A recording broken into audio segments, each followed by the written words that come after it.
So you can see this client has a lot of hard skin here. It doesn't look like a lot, but when I actually compress it, you can feel that ridge, and I'm sure you can feel it too when I'm pressing it.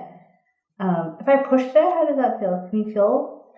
It feels okay, but I can feel like a layer on top of. Yeah. And then we've got the hard skin here, the build up on this side ridge here, and we do also have it right there. And I think some of you might see that there's a little blister formation on the upper of the fifth toe, which I don't know if you can see yourself, but it's right there. A white patch at the top. Yeah. But it looks like it's dried out, so it's just the remainder, so that should kind of peel away in its own time, okay? So I'm going to start off with the antibacterial first, and I'm going to start debriding it, okay? Okay. Slightly cold. There we go. Right here. I'm going to start off with this side here, just so you can see how it feels, okay? If any point is uncomfortable, you just tell me, and I can change it for you. Okay? How's that feeling so far? Yeah, that feels fine. Just a little scrape. Good. What causes it to go like that, or is it just sort of happens? So it's friction and pressure and dehydration too. So if you can imagine that you're on your feet, walking around, doing all those wonderful things you want to do, so the pressure's already going there. Plus, depending on the footwear that you're wearing, and you see how the toe is kind of moved, like it's kind of sitting like this rather than up straight. Right. And you have a mild kind of like bony prominence over here. We classify that as a mild bunion, so mild hallux valgus. So what happens is your pressure gets shifted. Right. So you're putting all the weight on this one. And instead of toeing off, what toe off means you put the pressure here, and then here in the center, you're toeing off on the sides. Right. Which is where you're getting the hard skin building up there. So CSI for feet right there. Yeah. So that's the center. Do you moisturize your feet? No. Why? I don't know. I just don't. But I should, shouldn't I? Is there a reason why you don't? Like, at all? Is it more of a lazy thing, or you just haven't thought about it? Don't really think about it. Shock horror. At least you're honest. I will now.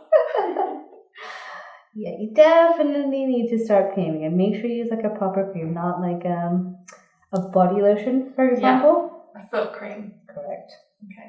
Are they a bit thicker? Yes, definitely. It's much more richer. So you want something with the urea as a key ingredient. Right. And that just penetrates what we call the plantar skin. So this part of the foot is the plantar skin. The upper part is what we call dorsal skin. Okay. So you just put it on the bottom, not on the top, or did you? I mean, you can put it on both. It's fine. Like if you were to do this and cream your whole foot, there's nothing to say you can't do that. But it's only like a foot cream that's going to be able to penetrate like here and start bringing the hydration into the foot. So it reduces the chance of hard skin developing again. Right? Right, so I'm going to tilt the foot like this. Is that okay? Comfy? Yeah. Amazing. I'm going to take that one out. So have you ever had like a medical pedicure before? No. So this is your first time. So this is a medical pedicure? Part of it. Part of it. So we're removing the hard skin using a scalpel technique. You can see how high this extends up. Yeah, I can feel that. Okay. So you must make sure to maintain it. It's so important. Okay. You know with the moisturizer. Yeah. But you know what they say, if you look after your feet now, in 30, 40 years' time, your feet are going to be very happy with you. That's so true. But also, it makes the rest of your body stay aligned, doesn't it? Because if you're walking funny, then it puts the rest of your body. Of course. Do you get any pain in your ankles, your knees, your back, or hips, or anything? Yeah. Where did you get that pain? I get pain in my knee. You do? Yeah. How long have you had that for? Probably a couple of years. Interesting. Any injuries there? No. No. And do you remember when it sort of started, what you were doing? It was, I remember thinking that it was going up and down these spiral stairs that used to be at my work that was causing it, but then I left that work and it carried on. But I've heard that it's something to do with the meniscus. Okay. Might have a torn meniscus. Have you had that checked? Well, I got the diagnosis virtually from an osteopath. Oh, okay. And I was given supplements, and I do yoga, which also helps it a lot. Yeah. And it's much better than it was, but still like a niggling sort of thing. So I would definitely recommend having that checked. Obviously, when things are a little bit open, it's easier to make an appointment and just get a scan just to make sure that it is what we think it is. Because if not, sometimes what can happen is, obviously, as we age, you get a wear and tear on certain aspects of the body, right? Now, also looking at the profile of how your feet are presenting and the way that I told you your pressure is being uplifted, sometimes that can also affect from the alignment down here, that can also affect the knee. Right. So we need to see if it's knee affecting the foot or the foot affecting the knee. Right. Okay, so not to say that you would be 100% the candidate, because obviously I haven't done all the assessments yet, but sometimes you might need insoles. Insoles. So orthotics. So they go into your shoe to correct the position. Yeah. And that can help take the load and the pressure off the knee. Wow. Right? Very interesting, yeah.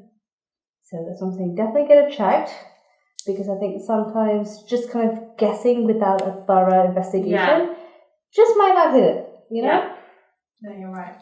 And I don't, because you're quite young, I just don't want it to kind of escalate. Become a problem. Yeah, exactly. You want to nip it in the bud, so to speak. Right? Yeah. I'm going to go over here now. How's that feeling so far? Good? Yeah, feels good. Amazing. Just going to check. Yeah, no, that's perfect. Because what happens over here is that the crease, the hard skin was building on the inside of the crease. So it wasn't just kind of like just on top, it was in the fold, so it needed to be removed from the inside. Oh, right, okay. Right. And this is like the more classic callus that you see.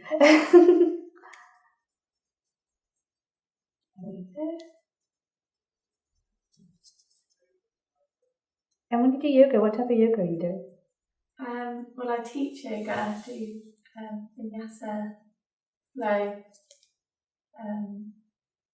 / hatha online. Oh, that's amazing. Yeah, it's been really good actually over lockdown, especially. And how many people are in your class?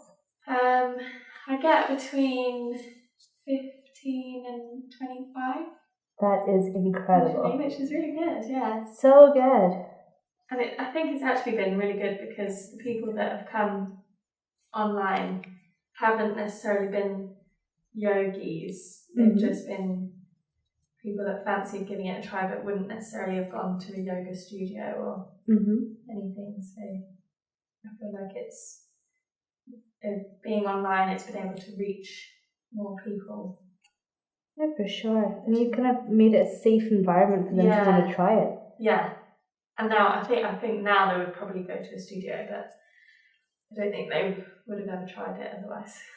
That's incredible. So somebody wanted to find you on the internet, how would they do it? Well, I've got a website. Amazing. And I'm on Instagram, and I'm going under I Am Living, IYAM. Okay, I like that. I like that.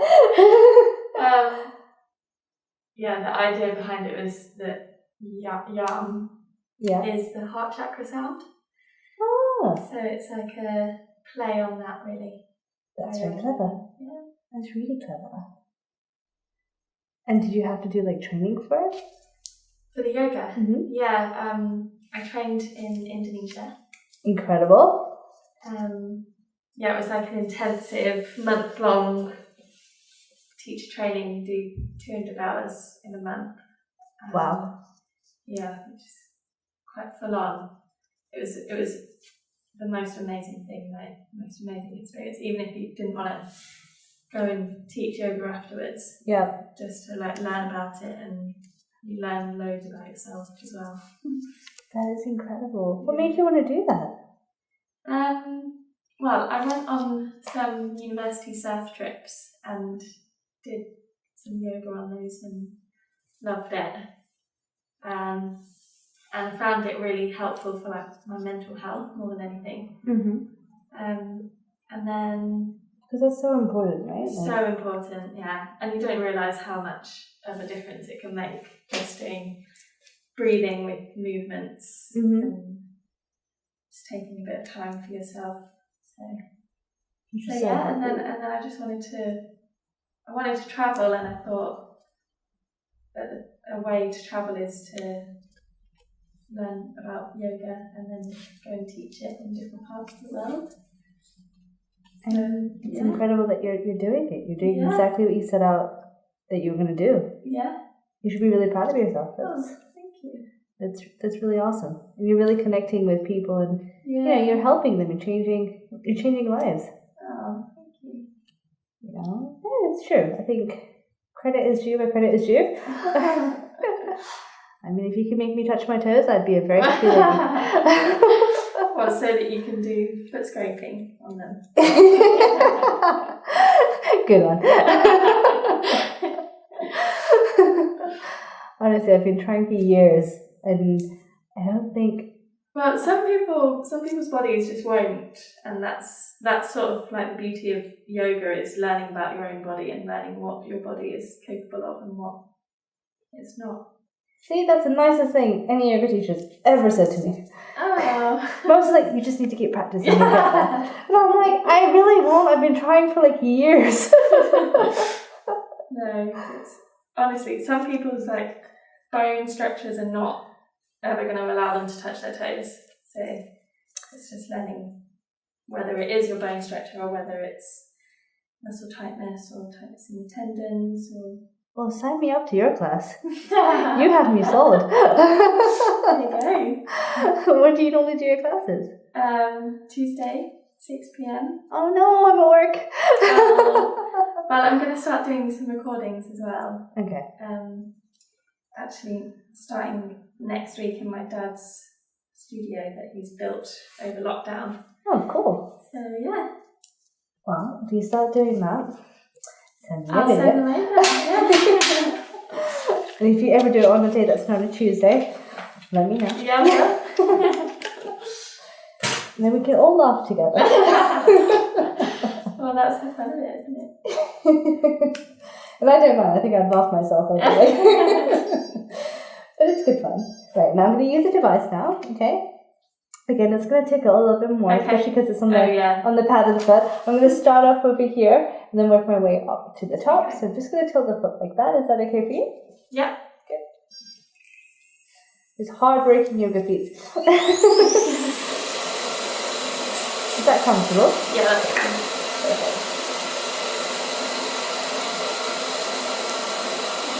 There we go. And do you encourage people to do yoga barefooted, or do you prefer them wearing like yoga socks or supports and stuff like that? I can't hear you. Oh, sorry. What with the mask and everything on, right? The mask and the machine and the visor. No worries.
Is that okay for you? Yeah.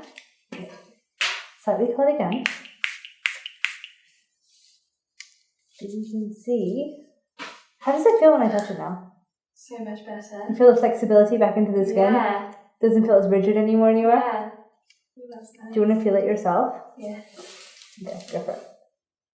Oh yeah, so much better. Wow. So different, right? Got a new foot. You got a new foot for sure. I'm going to put some cream on for you. So I'm going to be using a cream that has obviously urea in it, like we discussed before. I'm only using a small bit because you don't need a lot, because it's a lot more richer than regular creams. Okay? You probably notice it straight away. You'll be like, oh yeah, feels it. Yeah. See, I can put it on the top too, like I mentioned. Mm-hmm. No problem.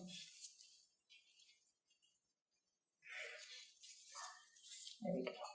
Amazing. Well, thank you for joining us. Yeah, thank you. And good luck with all your yoga stuff. Thank you.